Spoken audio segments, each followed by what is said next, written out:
Hi, my name is Emily McCoy, and I am a certified teacher librarian. And today we're going to talk about how to do a book talk to get students excited about reading. So let's get started. I love this quote by Maya Angelou. When I look back, I am so impressed again with the life-giving power of literature. If I were a young person today, trying to gain a sense of myself in the world, I would do that again by reading, just as I did when I was young. So I love how she speaks to the power of literature and how it gives us life and expands our world and our knowledge and the joy of reading. So when it comes to introduction during a book talk, it's kind of like an advertisement for a book. So it's like maybe something you would see on the radio or TV or even the internet. But you're doing it for a book. And you want to entice your classmates to read the book with just a 2-minute mini talk. And of course, you want to plan what you say very carefully. So these are a few things that book talks will mention. First of all, they will mention the genre, whether it's fiction or nonfiction. If it's fiction, is it fantasy, adventure, historical, realistic, science fiction, or suspense? Or maybe it's a biography. Maybe it's a fairy tale. You also want to mention the main characters in the book, especially mention their name and also give a little bit of information about them. And you also want to hit on a few of the main ideas or the plot points in the story, especially if it's fiction. So most stories have a beginning, a middle, and an end. And in this case, you want to make sure that you focus on the beginning and the middle, but you never want to spoil the end. Book talks do not give a summary. They don't summarize the book. They just give a few highlights. Like I said before, you never give away the end because then they're going to have no desire to read it. You don't give away the plot points in the story, especially the surprising parts. So give them enough to get them excited, but don't give away the surprising parts especially. But you do want to leave your classmates curious and hungry for more information so that they want to read it.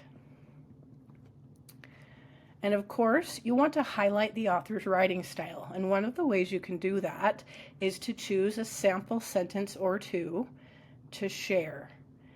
And you're going to want to practice this ahead of time. Make sure that you've marked it with a bookmark and you practice reading it so that when you're up there and you're a little bit nervous, you will have had practice reading those particular sentences. Now, the amazing thing is the back cover often will have a summary of the book. That is what the publishers do to try to get you to read said story. So it's kind of like a written book talk, and you could paraphrase some of their ideas in your own book talk. Now, if it's not, now on a paperback, it's usually on the back cover. When it's a hardcover book and has a fly leaf, it will often be on the inside flap of the book. All right, when it comes to giving book talks for nonfiction books, things that are talking about something that's real, that happens in everyday life, one of the best things you can do is share a few facts that you learned from the book. You could also demonstrate a skill you learned from the book. So those are two important, especially when it comes to nonfiction, to demonstrate something you learned and to share some of those interesting facts that maybe you didn't know before. So I'm a very visual person, and there are quite a few others like me that are more visual. And so it helps to show the cover or the illustration that you think will get the students excited about the book. So if there's a particular page or an illustration inside of the novel, share one of your favorites. Also, you can mention what it reminds you. Is there another popular series that this book reminds you of? Say, hey, if you have read this, then you might like this story. It's also helpful to suggest maybe what audience this book will appeal to most. For example, this would be a book for teens who are knowledgeable about science and they love dolphins. Or this would be a book for kindergarten to third grade. The picture book, the words are simple and easy to read, and the illustrations are fantastic. And of course, when it comes to a book talk, you're going to want to practice ahead of time with someone at home or a friend, because there's nothing worse than when you're nervous and you are struggling to remember what you wanted to say. So the more you practice, the more comfortable you will feel giving your book talk. There is an elementary principal in Minnesota, in the United States. His name is Brad Gustafson, and he talks about bringing more engagement to your book talk. And it's about sparking interest and making someone want to read the book. So he uses the acronym HEAT, or Bring the Book Talk Heat. The H is for hook the audience. Now you can do that by asking a question, sharing an interesting fact, getting the audience to imagine something, read a small part of the book, or tell the audience what and why you are doing the book talk.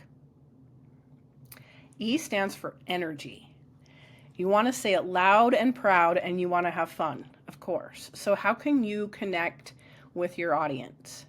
Can you change the volume? Can you talk in an accent? Can you use props? Can you add emotion? How can you add that energy to your book talk? And A stands for audience. Why should they care about your book? Like, find a personal connection from the book to your audience or the people that you were sharing your book talk with. You also want to mention places they may have been, things they may have done, and people they might know. T is for time. Keep it short. Tie your closing back to your opening sentence. Use a cliffhanger, like, what will the character blank do to solve their problem? Or something like, if you like this, then you'll like this, right? So that is another possibility of ways that you can do a book talk. So once you learn to read, you will forever be free.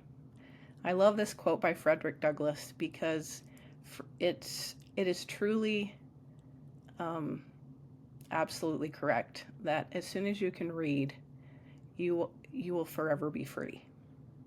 So I hope you've enjoyed this SMART demonstration, or short demonstration. Of course it's SMART too, I guess. But I just want to thank you so much for listening to this presentation on how to do a book talk. If you have any questions, you're welcome to message me on Facebook, and I would be happy to share any of my librarian knowledge with you. And thank you so much for watching, and make it a great day.